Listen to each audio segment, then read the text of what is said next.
Why did she smile when the cuffs closed around her wrists, as if the arrest itself had confirmed something she already knew? The rain had soaked through her jacket, but she didn't shiver.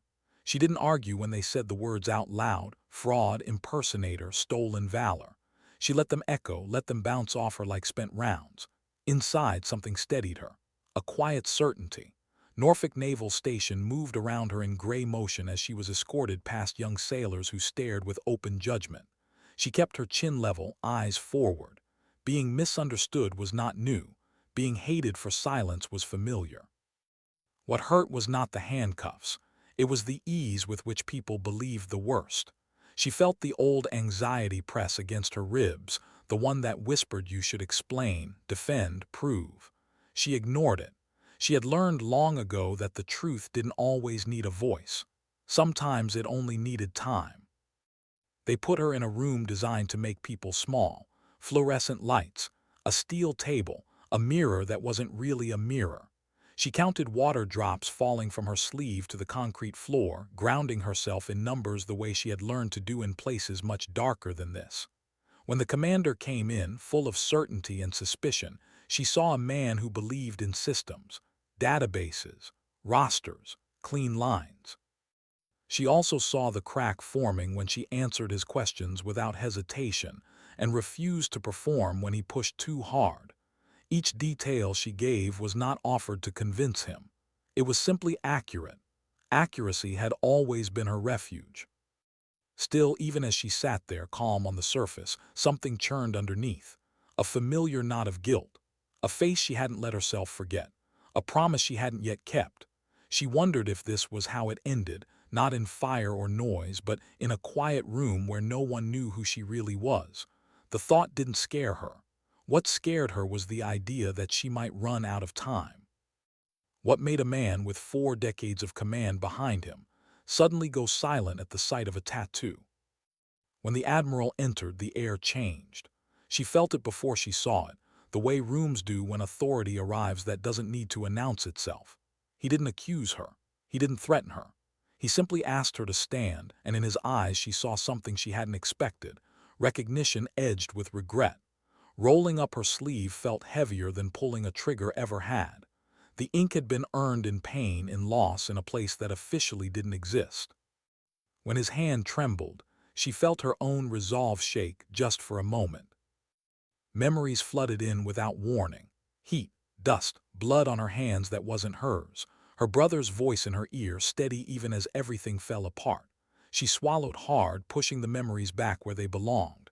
The admiral's apology, when it came, was quiet and incomplete, but it was real. It cracked something open in her chest she hadn't known was sealed. She didn't forgive him, not fully. Forgiveness was a luxury she hadn't earned yet, but she understood him. Understanding was harder, and it mattered more. When she told him why she was there, really there, the weight shifted. This wasn't about her past. It was about a man still breathing somewhere he shouldn't be, waiting for a rescue that would probably never come. Saying his name out loud felt dangerous, like tempting fate. The admiral looked older as the truth settled in. She saw the cost in his eyes before he spoke it: career, legacy, freedom. When he agreed to help anyway, she felt a flicker of pride that surprised her. Not pride in herself. Pride that someone else was still willing to choose right over safe. Later, alone for a moment, she pressed her palms together and breathed. Determination replaced the anxiety. This was why she had survived when others hadn't. Not because she was stronger, because she didn't know how to quit when something mattered. Why did every man in that room test her? And why did none of them leave unconvinced? They gathered in a building that didn't exist on any map, and she felt the familiar weight of being the only woman in a space thick with doubt. She didn't resent it. Resentment wasted energy. Instead, she listened, watched, answered only when it mattered. She let skill speak where ego would have failed. When she corrected them, it wasn't sharp. It was precise. Precision built trust faster than bravado ever could. Still, inside, she felt the old fear surface, the fear of leading people who might die because of her decisions. She carried that fear quietly, the way she carried everything else. When one of them asked about the men she had left behind, the room tightened. She told the truth without softening it. It hurt to say their names. It hurt more to admit she still questioned herself. But she had learned that honesty, even when it made you smaller, was the only solid ground leadership could stand on. When they agreed to follow her, she didn't feel triumphant. She felt responsible. Leadership, she had learned, wasn't about being believed. It was about being accountable when belief wasn't enough. As they planned the impossible, she felt something else, too, a thin thread of hope, not the loud kind. The quiet kind that says maybe this time the ending can be different. And yet beneath it all something felt wrong, a note slightly off in a familiar song. She saw it in one man's eyes when he thought no one was looking. Fear, yes, but not fear of the mission, fear of something waiting behind it. She filed the feeling away. Doubt could save lives, but only if you used it carefully. What do you think about when you step into open air at 28,000 feet, knowing gravity never makes exceptions? The aircraft roared around her, but inside she was quiet. She checked her gear, then checked it again, hands steady from muscle memory. This was the part she trusted: physics, training, the clean honesty of altitude and wind. As the countdown began, she felt her heart rate climb, not from fear but from focus. She thought of the man they were going to save, of the years stolen from him. She thought of her brother, of the promise she had made in the seconds before everything changed. When the door opened and the cold slammed into her, there was no hesitation. Stepping into nothing had always felt easier than standing still. The fall was violent and clean, the world reduced to wind and numbers and breath. For a moment, all the weight she carried dissolved into motion. Then the canopy opened, and responsibility rushed back in. On the ground, moving through darkness, the wrongness returned. Too quiet, too perfect. She ignored the voice telling her to slow down, to question everything. She had learned that instinct and doubt often sounded the same. The compound rose ahead of them like a waiting answer. She stripped down to essentials and crawled into the narrow culvert, heart pounding not with fear but with urgency. This was it, the moment she had chased for years. When she saw him, alive but broken, relief nearly knocked her flat. His warning shattered it instantly. Trap. The word echoed in her head as alarms began to scream. Betrayal cut deeper than any blade, especially when it came from someone who had looked her in the eye and said he was in. Anger flared, sharp and bright, but she pushed it aside. There was no room for rage here, only decisions. How do you keep moving when the mission collapses, and all that's left is choice? Chaos erupted around her as she dragged the man she had come for toward an exit that might no longer exist. Gunfire, shouts, the crack of a sniper rifle buying them seconds that felt like gifts. When the truth came out over the radio, why the betrayal had happened, her first instinct was fury. Her second was understanding, and that scared her more. She knew what it was to choose one life over many and live with the consequences. She knew how impossible those choices felt when someone you loved was on the line. There was no time to judge, only time to act. She gave orders that felt heavy in her mouth, knowing each one might be the last someone ever heard. Carrying the rescued man, she felt her muscles burn and her lungs protest, but she didn't slow. Pain was information. She used it. When explosions tore through the fence and they ran into the open, she felt a strange clarity settle in. This was who she was when everything else fell away. She didn't know who would make it out. She didn't know what the cost would be. She only knew that leaving someone behind again would break something in her she couldn't repair. So she ran. She fought. She kept going even when hope narrowed to a single step forward. What remains after the gunfire fades, and the reckoning finally arrives? The aftermath was quieter than she expected. Quieter and heavier. When they finally reached the water, when hands pulled them aboard and the noise of pursuit faded into distance, she sat with her back against cold steel and let herself feel it all at once. Relief, grief, pride, shame. They existed together, tangled and inseparable. She watched the man she had come for breathe, really breathe, and felt tears sting her eyes for the first time in years. Later, when there was time to think, the moral weight settled in. Betrayal had saved a child. Loyalty had nearly killed them all. There were no clean answers, no victories without scars. She understood now that redemption wasn't about erasing the past. It was about choosing to carry it honestly into the future. As dawn broke somewhere beyond steel walls and deep water, she closed her eyes and let herself rest, not because everything was fixed, but because she had acted when it mattered. Sometimes strength doesn't announce itself. Sometimes dignity doesn't explain. It simply acts and accepts the cost. Why did the Admiral's hand hesitate over the phone, as if one call could reopen wounds he had spent years trying to bury? The room had emptied, but the weight remained. He stood alone for a moment longer than necessary, staring at the closed door Rachel Mercer had walked through. In 4 decades of service, he had sent people into impossible situations and learned to live with the outcome. Yet this felt different. This felt personal. He exhaled slowly, then began dialing numbers he had sworn he would never touch again. Old favors, quiet debts, the kind of connections that only existed in the shadows between official channels. Each ring of the line tightened something in his chest, because every call meant crossing another line he might never uncross. Rachel, meanwhile, moved through the base like a memory no one could place. She changed into dry clothes with mechanical precision, each movement practiced, efficient. Blue long-sleeve shirt, tactical pants, boots worn smooth by miles no one would ever log. She caught her reflection in a metal locker door and barely recognized herself. The face looking back was older than 29, eyes carrying a fatigue that sleep never fixed. She pressed her palms against the cold steel and breathed, grounding herself. Anxiety crept in now that the immediate danger had passed.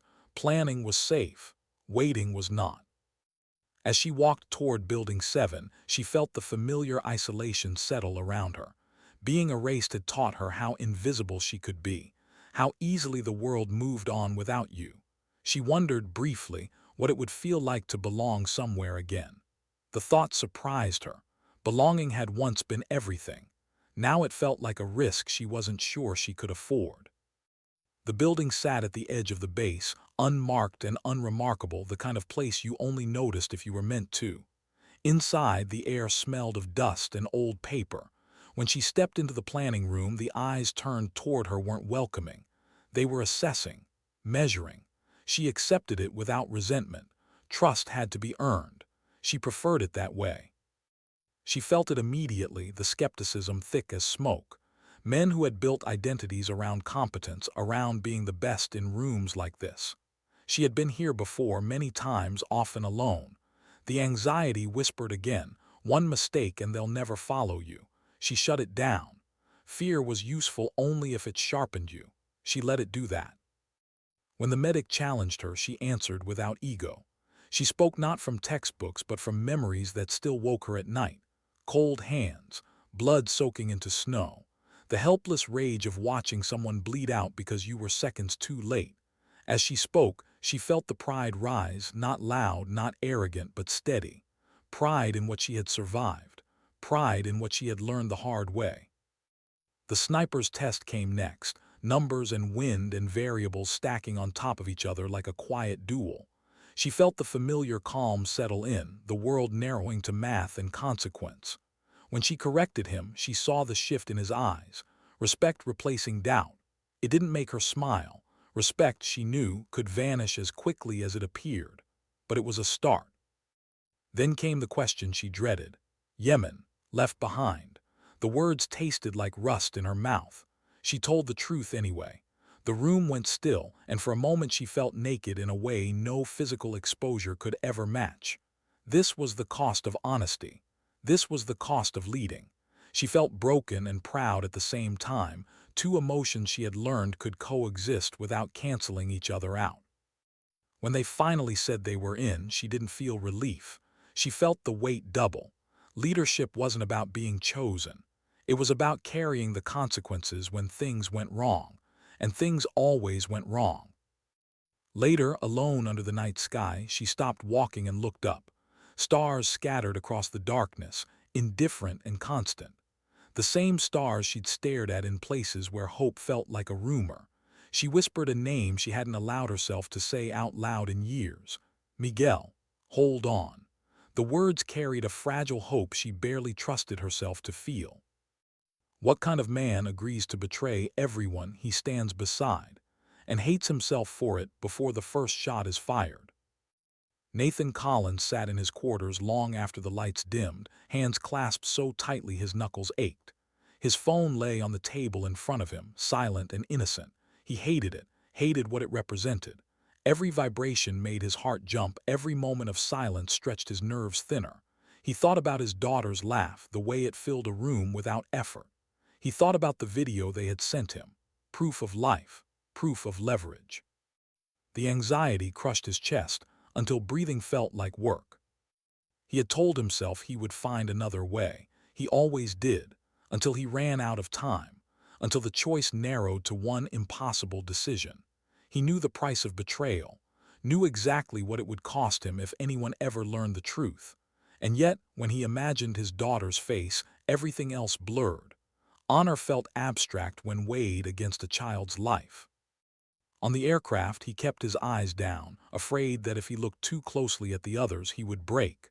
Rachel's voice cut through the engine noise, calm and precise, and something twisted in his gut. She trusted him. That trust felt heavier than any weapon he had ever carried. He told himself he would make it right somehow, that there was always a way to balance the scales, even as the lie settled deeper. When the door opened and the cold rushed in, he felt a strange clarity. This was it, the moment after which there was no undoing. He followed her into the void because stopping would have required explaining, and explaining would have destroyed everything. He fell through the dark with guilt screaming louder than the wind. On the ground, as they moved toward the compound, his hands shook despite years of conditioning. He forced them steady, forced his breathing into rhythm. He had a job to do. He clung to that like a lifeline. When the alarms finally sounded and his voice cracked over the radio, confessing what he had done, the shame was almost unbearable. He expected rage. He expected condemnation. What he didn't expect was the way Rachel's voice hardened, not with hatred but with resolve. That was when he understood something terrible and true. She would not leave him behind either. Why did Rachel turn back into gunfire when every instinct screamed to run? The moment Collins admitted the truth, something inside her snapped into place. Not anger, clarity. Betrayal explained the unease she'd felt from the start, the intelligence that seemed too perfect. She didn't waste time on blame. Blame was for later if later came at all. Right now, there was only forward. Carrying Santos through corridors and darkness, she felt every old injury protest. Her body screamed, reminding her of limits she refused to acknowledge. She was determined, not fearless. Fear rode with her, whispering, "What if you fail again?"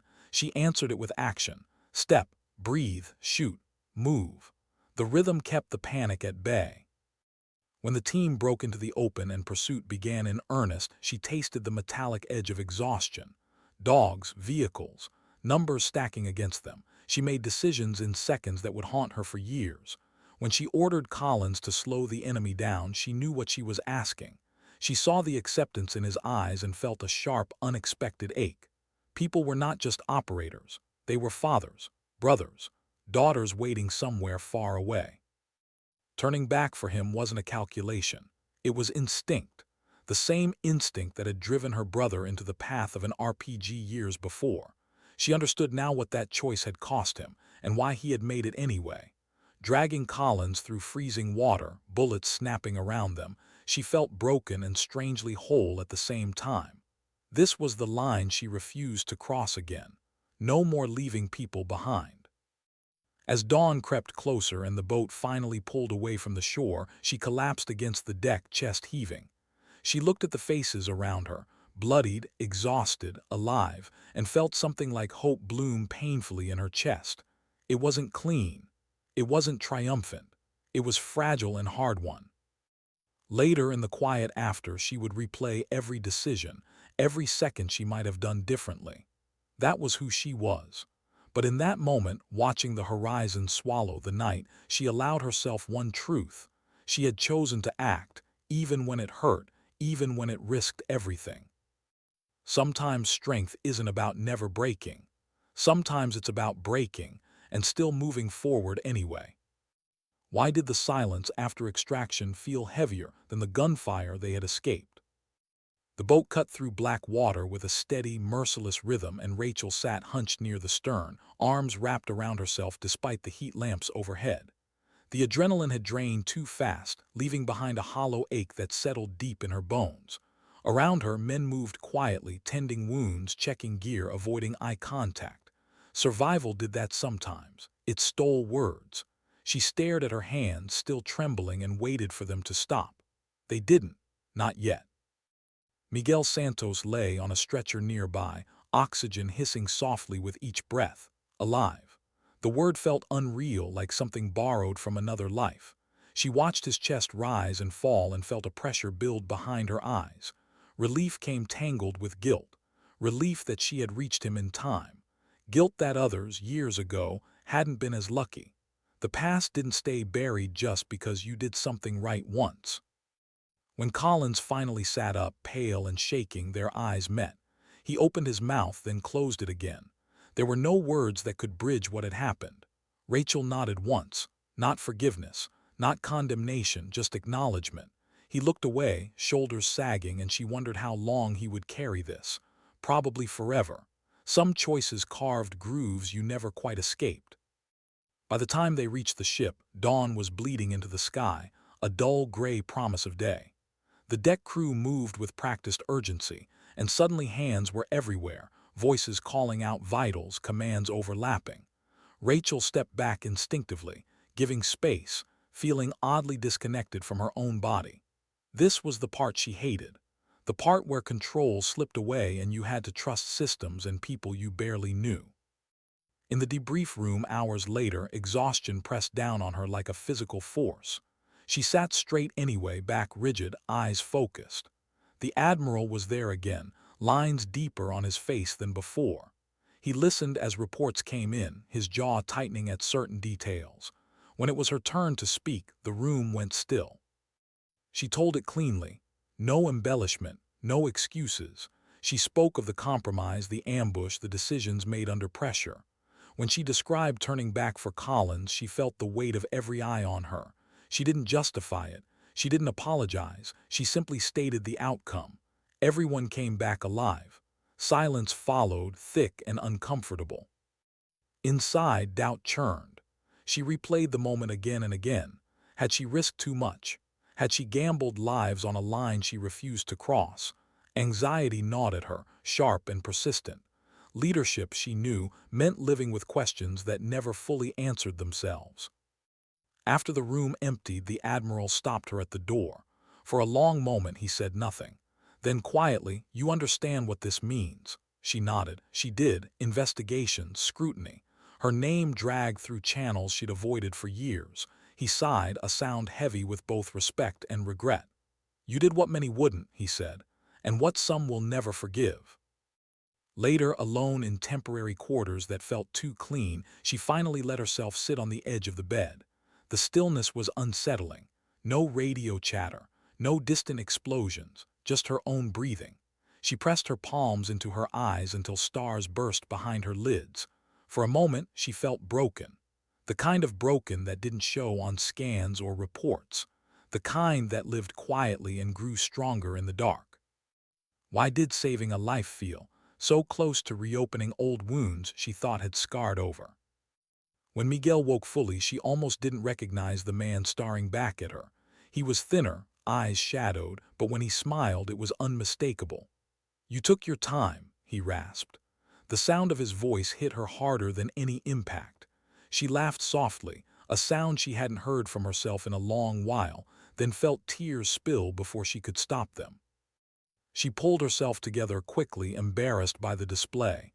He reached out, weak but insistent, and squeezed her hand. "I knew you'd come," he said simply.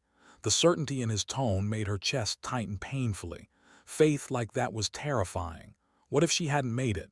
What if she had failed? The thought lingered, unspoken. They talked in fragments, shared memories, names of people who hadn't made it. Each one landed like a small blow, but there was comfort in saying them aloud, in remembering together. When he slept again, she sat there longer than necessary, listening to the machines, letting the moment anchor her. This was why she had come back into the world she'd tried to leave, not for redemption, for responsibility. Outside the medical bay, Collins waited. He looked smaller somehow, stripped of his certainty.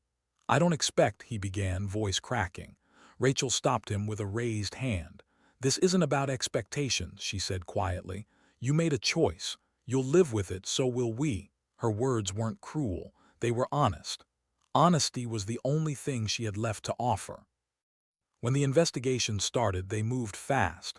Questions repeated in different forms. Files pulled. Decisions dissected. Rachel answered everything with the same calm precision she used in the field. Still, each session chipped away at her. Being reduced to actions on paper felt wrong, like trying to explain a heartbeat with math alone. At night, sleep came in fits. Dreams blurred past and present, faces merging, moments replaying with cruel clarity. She woke more than once with her heart racing, the echo of gunfire ringing in her ears. She reminded herself where she was, safe, alive. Safety felt temporary, like something borrowed. Why did the offer she received feel less like a reward and more like a reckoning? The Admiral called her in on the fifth day. He looked tired, but there was resolve in his posture. He slid a folder across the desk toward her. Inside were words she never expected to read again. Reinstatement, conditional, quiet, no ceremony, no public acknowledgement, the kind of return that happened in the margins. She stared at the page, emotions tangling inside her. Pride surfaced first, sharp and unexpected. Then fear. Re-entering officially meant exposure. It meant no longer being able to disappear when things got heavy. It meant standing in the light with all her scars visible.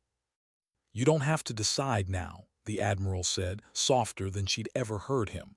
"But know this, what you did mattered, whether anyone ever hears about it or not." She left his office and walked until the corridors thinned and the noise faded. Standing by a window overlooking the sea, she weighed the offer against the quiet life she'd built on the edges of things. A life where she answered to no one. A life where the ghosts stayed mostly silent. But then she thought of Miguel, of the men who had followed her without certainty, of Collins's daughter, somewhere far away, still breathing because of a terrible human choice. She closed her eyes and felt determination rise again, steady and familiar. That night she signed the papers, not because she wanted redemption, but because walking away again would have meant letting fear make the last decision. Sometimes the hardest courage isn't stepping into danger. It's choosing to stay, knowing exactly what it will cost. Why did the first official briefing feel more dangerous than any firefight she'd survived? Rachel stood outside the conference room, hand resting lightly on the doorframe, listening to voices inside. Calm, confident, certain. The kind of certainty that had always made her uneasy. She adjusted the sleeve of her blue shirt, the fabric brushing against skin that still remembered cuffs and accusations. Reinstated. The word felt fragile, like it might shatter if she leaned on it too hard. She inhaled, slow and measured, then stepped in.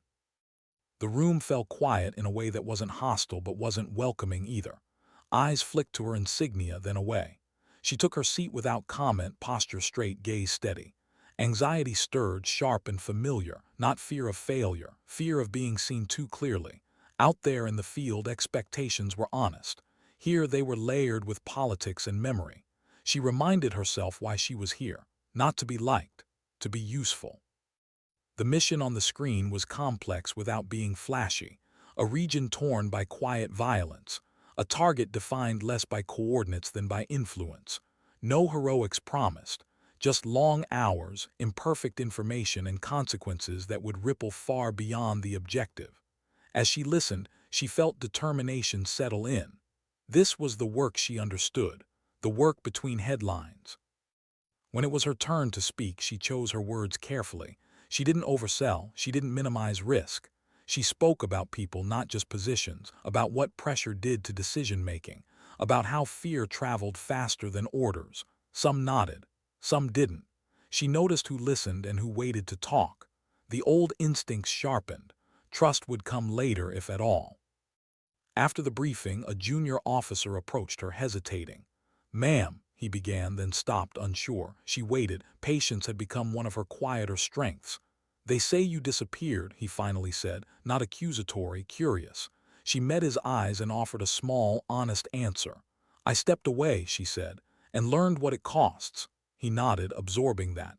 Sometimes the truth didn't need details. Training began the next day. No ceremony, no allowances. Rachel preferred it that way. She ran with the team before dawn, lungs burning, legs protesting. She didn't push to dominate, she pushed to keep pace. When someone stumbled, she slowed without comment. When someone struggled, she showed rather than told. Leadership through example wasn't a strategy, it was a habit. Still, beneath the routine, something gnawed at her. A sense of being watched not for competence but for confirmation, waiting for her to slip, to prove the doubts right. It stirred an old anger she kept tightly leashed. Anger could fuel you, but it could also blind you. She chose discipline instead. Why did the call from an unfamiliar number make her hands go cold?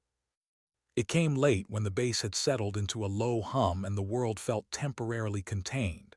She stared at the screen before answering, instincts flaring. "Mercer," she said evenly. The voice on the other end was distorted, deliberate, not threatening, informative. A name was mentioned, one she hadn't heard since the night everything fell apart years ago. The line went dead before she could respond. She sat on the edge of her bunk, heart pounding, mind racing. That name wasn't supposed to surface again.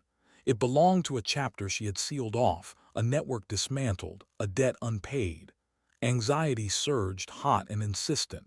Had her return stirred something she'd hoped was buried? She weighed options quickly. Panic offered none. Action did. She requested a private meeting with the Admiral the next morning. When she spoke, she didn't dramatize. She laid out the facts as she knew them and the gaps she didn't. The Admiral listened, face grave. "You think this is connected?" he said. She nodded. "I think it's a test," she replied. "Or a warning." He didn't argue. He knew as well as she did that shadows rarely stayed quiet forever. Permission was granted cautiously, limited, unofficial. The kind that came with an unspoken understanding. If this went wrong, she would stand alone. She accepted without hesitation. Standing alone was something she knew how to do. Why did returning to that city feel like stepping into a memory she hadn't finished living? The streets were louder than she remembered, or maybe she was less numb. Faces blurred past as she moved through crowds, senses tuned to small shifts. She wasn't here as a soldier. She was here as a ghost, passing unnoticed. Every corner carried echoes of running footsteps, of whispered plans, of a brother's laugh cut short. She felt broken in ways she usually ignored. The city had a way of doing that, pulling at loose threads. She steadied herself with routine, check-ins, dead drops, observation. Hours passed with nothing but waiting, and waiting always tested her more than action. Waiting gave memories room to breathe. When the contact finally surfaced, it wasn't who she expected. Younger, nervous, eyes darting. He spoke in half-truths, offering fragments in exchange for safety he couldn't guarantee. She listened, asked precise questions, let silence do the work. The name from the call connected to something larger, a resurgence, quiet and patient. Not revenge. Leverage. As she pieced it together, a heavy realization settled in. Her past hadn't just caught up with her. It was being used. Her choices years ago had shaped something that now threatened people far beyond her. Guilt pressed in, familiar and unwelcome. She had acted with the information she had then. She reminded herself of that. But consequences didn't care about intent. She could walk away, report what she knew and let others handle it. The thought brought a fleeting sense of relief, and then a deeper unease. Walking away again would be easy. Staying was harder. Staying meant reopening wounds and risking everything she had just regained. Why did she choose to stay when no one would have blamed her for leaving? Because this time, the threat had a face she recognized in the mirror. Because responsibility didn't end when the mission did. She coordinated quietly, sharing just enough to bring support without drawing attention. She moved carefully, knowing any misstep could expose her or compromise the fragile trust she'd rebuilt. When the operation unfolded, it was messy and imperfect. No dramatic takedowns, just small victories stacked carefully on top of each other, disrupting flows, pulling threads, letting the structure weaken under its own weight. She watched from the edges, heart heavy but steady. There was a moment, brief and sharp, when she thought she'd miscalculated, when footsteps approached too fast and escape narrowed to a single option. She felt fear then, raw and undeniable. She also felt resolve. If this was the cost, she would pay it standing. But the footsteps passed, the moment dissolved. She exhaled slowly, realizing her hands were shaking again. Broken didn't mean useless, she reminded herself. Broken meant you knew where the cracks were. When she returned to base weeks later, thinner and quieter, the Admiral read the report without comment. When he looked up, there was something like approval in his eyes, tempered by concern. "You didn't have to do this," he said. She shook her head. "Yes," she replied softly, "I did." As she walked away, she felt neither triumphant nor relieved, just grounded. For the first time in a long while, her past felt less like an anchor and more like a compass, scarred, imperfect, but pointing her toward something honest. Sometimes redemption isn't granted by others. Sometimes it's built quietly, by choosing to face what you helped create and refusing to turn away. Why did the calm after her return feel like the eye of a storm she couldn't yet see? Rachel noticed it in the smallest things first. The way conversations stopped when she entered a room, then resumed a beat too late. The way reports crossed her desk, already filtered, already softened. Not lies, just omissions. The kind that pretended to protect you while quietly stripping you of agency. She didn't confront it. Confrontation was loud. She listened instead. Patterns always revealed themselves to those patient enough to wait. Physically, she was back in form. Mentally, she felt stretched thin, like fabric pulled too far in opposite directions. Training continued. Missions rotated. Faces changed. But the undercurrent remained. Her past wasn't chasing her anymore. It was being absorbed, reframed into something convenient. That unsettled her more than open suspicion ever had. One evening, after a long run that left her lungs burning and her thoughts sharp, she sat alone on the steps behind the barracks. Sweat cooled on her skin as the sun dipped low, staining the sky with quiet fire. This was when memories usually surfaced. Tonight, instead of her brother's face, she saw Miguel, healthier now, recovering, alive. The word grounded her. Whatever the cost, that part had been worth it. The message came without warning. No encryption errors. No panic alarms. Just a single line routed through a channel no one should have been using anymore. "You're being positioned. Decide who by." Her chest tightened. Anxiety flared, not fear but recognition. This wasn't a threat. It was information. And it meant someone inside the system was moving pieces she hadn't been allowed to see. She erased the message from every surface it touched, then sat very still, breathing through the surge of adrenaline. Being used was worse than being hunted. Being used meant someone thought they understood you. Who benefited from her silence? Who benefited from her visibility? She requested a meeting with Collins 2 days later. He looked better. Not healed, he never would be, but present. They spoke in careful circles at first, both aware of how much space their last mission had carved between them. When she showed him the message, his face drained of color. "They're cleaning house," he said quietly, "and they're using you as proof that the system corrects itself." The words hit harder than she expected. Proof. She had been many things in her life: asset, liability, ghost, but proof felt dehumanizing in a way she hadn't prepared for. "Of what?" she asked. Collins met her gaze. "That loyalty can be bent without breaking," he said, "and that consequences can be managed." She left the meeting with a familiar heaviness in her chest. Determination followed close behind. She had learned, the hard way, that silence only protected those already in power, but speaking too loudly destroyed the very people you wanted to save. The line between the two was razor thin. Why did the next mission briefing feel scripted before a word was spoken? The target was clean, too clean, the intelligence pristine, the objective framed as a necessary correction, surgical, contained, deniable. Rachel listened, nodded, asked questions that appeared procedural but cut deeper. The answers came quickly, too quickly. She felt it then, unmistakable. This wasn't just a mission, it was a narrative. She was meant to lead it, of course she was, the rehabilitated operator, the quiet return, the proof that the machine worked. Pride flickered, then died.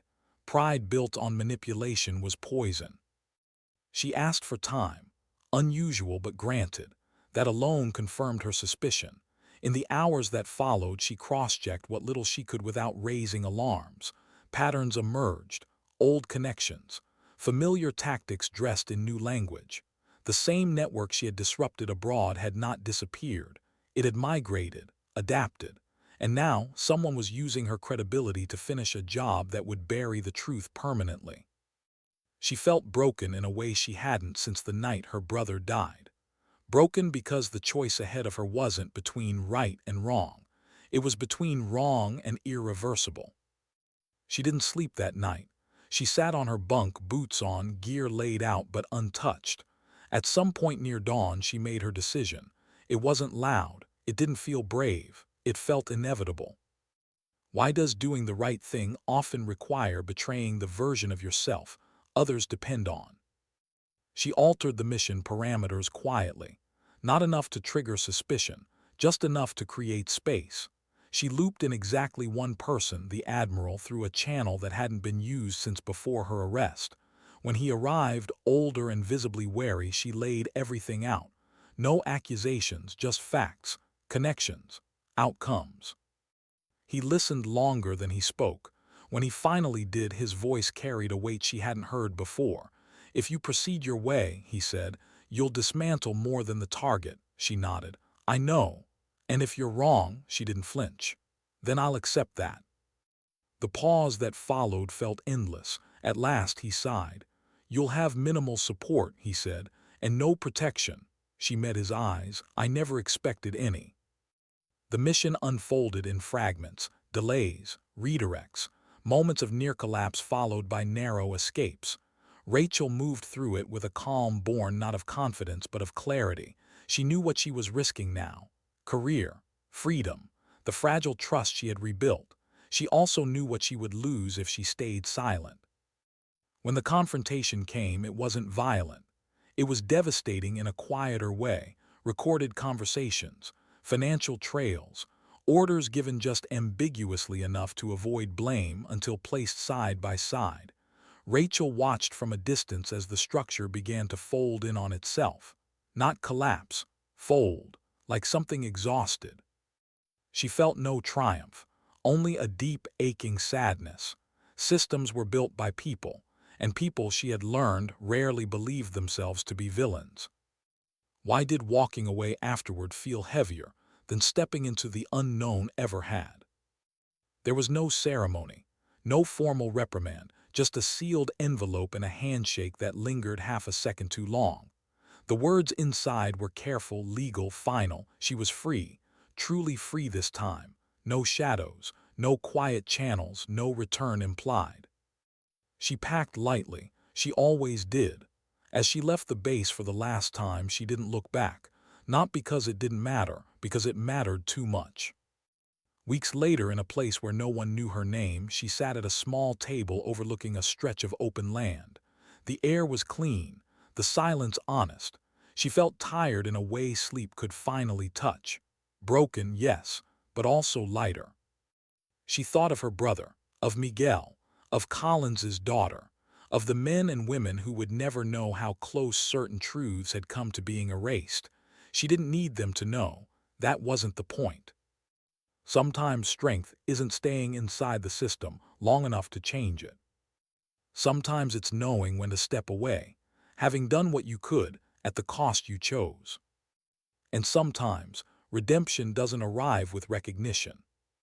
It arrives quietly, when you finally allow yourself to live without running. Why did the quiet life feel louder than any battlefield she had ever known? Rachel woke before dawn out of habit, not necessity. The small house sat at the edge of nowhere, framed by open land and a sky that seemed too wide to ever close in on her. No alarms, no radios, no layered permissions dictating her next move, just silence. Honest, unfiltered silence. It should have felt like freedom. Instead, it pressed against her ears, amplifying every thought she'd spent years out running. She made coffee the same way every morning. Measured, methodical, muscle memory pretending this was just another mission routine. As steam rose from the cup, she watched it curl and vanish, thinking about how much of her life had done the same. People assumed leaving was the end of the story, that walking away meant closure. They were wrong. Walking away only stripped distractions. It left you alone with who you were when no one was watching. Some days she felt proud. Not loudly, not the kind of pride medals tried to manufacture.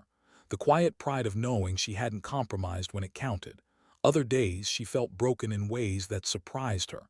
A slammed door in town made her shoulders tense. A helicopter passing miles overhead froze her mid-step.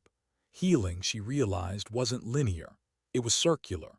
You revisited the same ground again and again, hopping each time it hurt a little less. She volunteered at the local search and rescue unit under a different last name. No one asked many questions. People rarely did when you showed up on time and carried more than your share. The work was slower, imperfect, deeply human. Lost hikers, injured climbers, families waiting with hope balanced on the edge of panic. She felt useful again, not as an asset or symbol, but as a person. One afternoon, as she guided a rescued teenager into a waiting ambulance, the girl looked at her with wide, tear-filled eyes and whispered, "You didn't leave me." The words hit harder than any accusation ever had. Rachel nodded once, unable to speak. She walked away before the tears came, chest tight with an emotion that felt like redemption and grief tangled together. This was the kind of moment no report ever captured, the kind that stayed. Why did the past choose now to knock, when she had finally stopped running from it? The letter arrived without ceremony, no return address, just her name written carefully, deliberately.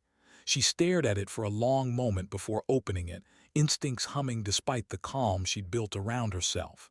Inside was a single photograph. Old, creased. Her, younger, standing beside her brother, both of them unaware of how little time they had left together. The message was simple. He's finally been named. Her breath caught. The investigation she'd helped set in motion, the one she thought had quietly resolved, had reached its end. Names mattered, accountability mattered, but so did finality. She sat at the kitchen table long after the light faded, holding the photograph like something fragile. This wasn't about justice alone. It was about permission. Permission to grieve without unfinished business pulling at the edges. At the closed hearing weeks later, she sat in the back, unnoticed and unintroduced. She listened as facts were read aloud in neutral tones, as responsibility was assigned not to monsters but to ordinary people who had made cowardly choices under pressure. She felt no satisfaction, only a heavy, solemn calm. The truth, once spoken, rarely brought relief. It brought clarity, and clarity demanded acceptance. Afterward, she stood alone outside the building, wind tugging at her jacket. For the first time, she spoke her brother's name out loud without flinching. She didn't promise him anything. She didn't apologize. She simply acknowledged what had been lost and what had been carried forward because of it. Why did hope feel more dangerous than despair ever had? Months passed, the seasons shifted. Rachel found herself laughing sometimes, genuinely, unexpectedly. She made friends who knew nothing of her past and asked nothing of it. With them, she was just Rachel, someone who showed up, someone who listened, someone who stayed. Still, hope made her cautious. Hope tempted you to believe the work was done, that you could stop paying attention. She had learned better. Hope, like fear, needed discipline. It had to be held gently, questioned, respected. One evening, as the sun dipped low and painted the horizon in soft gold, she sat on her porch and watched the light fade. Her phone buzzed once, a message from Miguel, walking again. Slowly. He sent a photo of himself leaning on a cane, smiling like a man relearning who he was. She smiled back at the screen, feeling something warm settle in her chest. Another message followed, this one from Collins, short, honest.